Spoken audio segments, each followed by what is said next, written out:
Hello, and welcome to another SLP at UCLA video. Today we'll be talking about the mates function in assemblies, which is the way you're going to, put things together in those assemblies.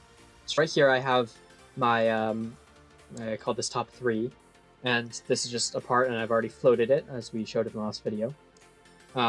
So what I'm going to first do is I'm going to mate, and I'm going to fix it in place via mates, which is better to do than just letting it fix itself, mostly because when it fixes itself, it doesn't let you move other parts mated to it. So basically, we can just do this here. We can choose the front plane and the front plane of the part. So every part is going to have its own front plane, and then the front plane of like the origin.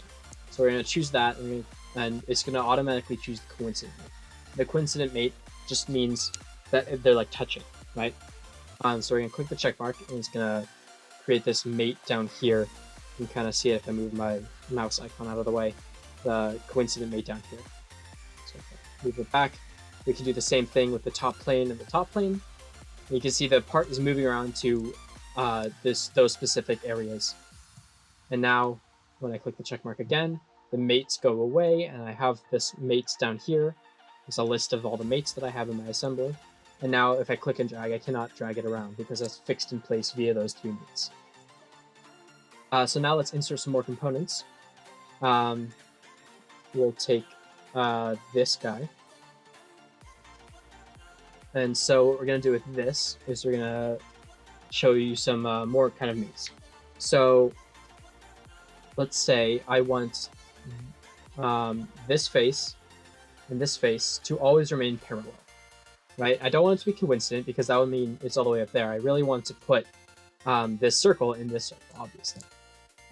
So I, leave those 2 together, and I can still drag it around, but I can't like rotate it. And if I delete this, I can and maybe do the concentric first,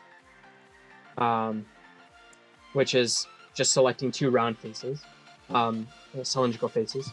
When I click the check mark, I can now rotate this around in the circle, right? And still up and down though.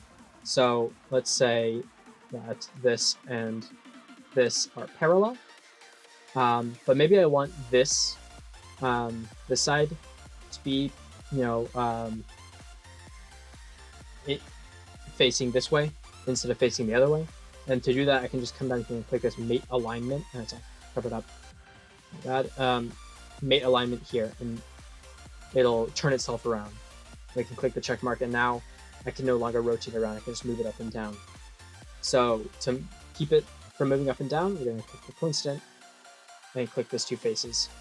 And now this 2 is fixed in place. But I actually want this one to be able to turn, so I'm going to delete this parallel mate here. And I'll move the mouse back. So now I have this, and I have a rotating, spirally turning thingy, right? So I'm going to insert another component. I'm going to choose this guy. It's a little gear. And this gear has a cutout here. So what I'm going to do is I'm going to insert another component. And I'm going to insert my turning ratchet. These are all the best names that I could think of in the moment. So we're going to create some more mates. We're going to create a concentric mate with this circular face and this circular or cylindrical face. So now I can rotate, or I guess it won't let me rotate unless this guy's fixed in place. You'll have to take my word for it that this guy can still rotate around in his place, but I'm going to stop it from doing that by clicking these 2 faces, and these guys are perpendicular to each other. Right, and that's going to stop this from being able to turn around because it doesn't want to get not perpendicular. And you could also do that by saying that this face and this face here, or even this face, are parallel. And that's my preferred usage. I don't like the perpendicular mate because it's not as helpful for myself. So I'm going to actually do that. Mate. We can say any two faces are parallel. So maybe that face and that face are always parallel. Cool. And now what I'm going to do is I'm going to make a coincident mate here and here. But I don't want that to be coincident. I want it to be a little bit set off from coincident. So what I can do is I can click this guy here, right? And this, when I hover over, it says distance. So if I click it, it goes back to the original position it was in. Maybe I want it to be like 1 millimeter away from that, that face. So now I have this, this gear and this thing here, that's fixed in place. And I can do another concentric mate here like this, and another coincident mate here and here. And now I have this, and I can rotate this around, and I can also rotate this around. And the last one I want to show you is the tangent mate. And to do that, I'm just going to insert another